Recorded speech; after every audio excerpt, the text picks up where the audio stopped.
Welcome to Marique.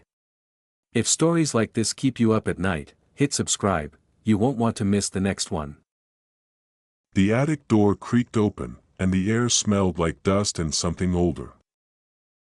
Lily had begged me to find her old music box, said it played her favorite lullaby. I climbed the ladder, flashlight in hand, and the beam caught something gold in the corner. The lid was already slightly ajar, as if someone had just wound it up.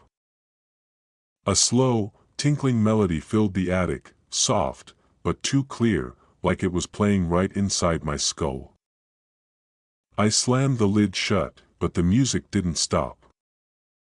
That's when I noticed the initials carved into the bottom, J.K.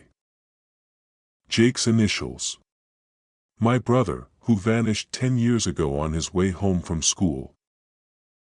The melody changed, now it was faster, almost frantic, like tiny fingers scrambling to escape.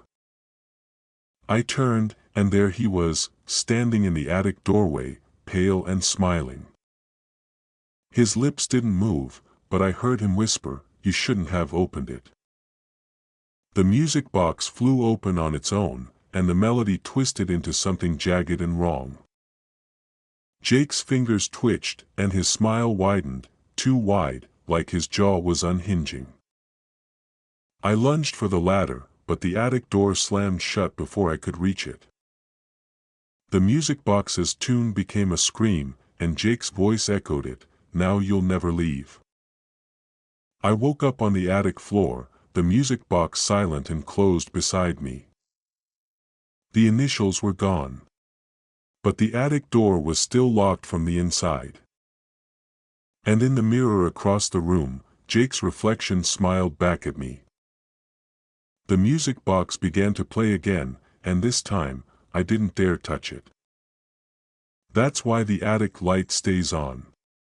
And why I never let Lily near it again. Emma's fingers trembled as she pressed her back against the attic door, her breath ragged. The music box's melody had stopped, but the silence was worse, thick, suffocating. Then, the mirror across the room flickered. Jake's reflection wasn't alone anymore. In the mirror, Jake's reflection grinned wider, his jaw unhinging further. Behind him, a shadowy figure emerged, taller, featureless, its limbs too long. It raised a skeletal hand and pressed it against the glass from the other side. Emma stumbled back, her foot knocking against the music box. It skittered across the floor, the lid flying open.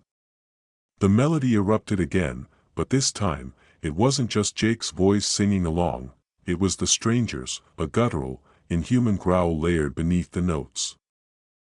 The attic door rattled violently, as if something on the other side was trying to get in. Emma's eyes darted to the window, the only other way out. The glass was frosted over, but through the haze, she saw Lily standing in the backyard, staring up at the attic with wide, unblinking eyes. Lily's lips moved, but no sound came out. Then, her voice echoed in Emma's head, whispering the same lullaby the music box played. Emma clapped her hands over her ears, but the song slithered in anyway, twisting into a chant. "He's coming for you too." Emma turned back to the attic. The stranger was no longer in the mirror, it was standing right behind Jake, its fingers resting on his shoulders. Jake's smile never wavered, but his eyes were hollow, black pits. The stranger leaned down and whispered something into his ear. Jake nodded, then turned to Emma and mouthed, "Run." The attic door burst open. Emma didn't hesitate, she bolted for the ladder, her feet barely touching the rungs as she scrambled down.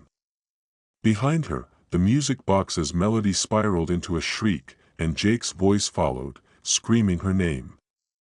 The last thing she saw before the attic door slammed shut was the stranger's hand, pale and rotting, reaching through the darkness after her.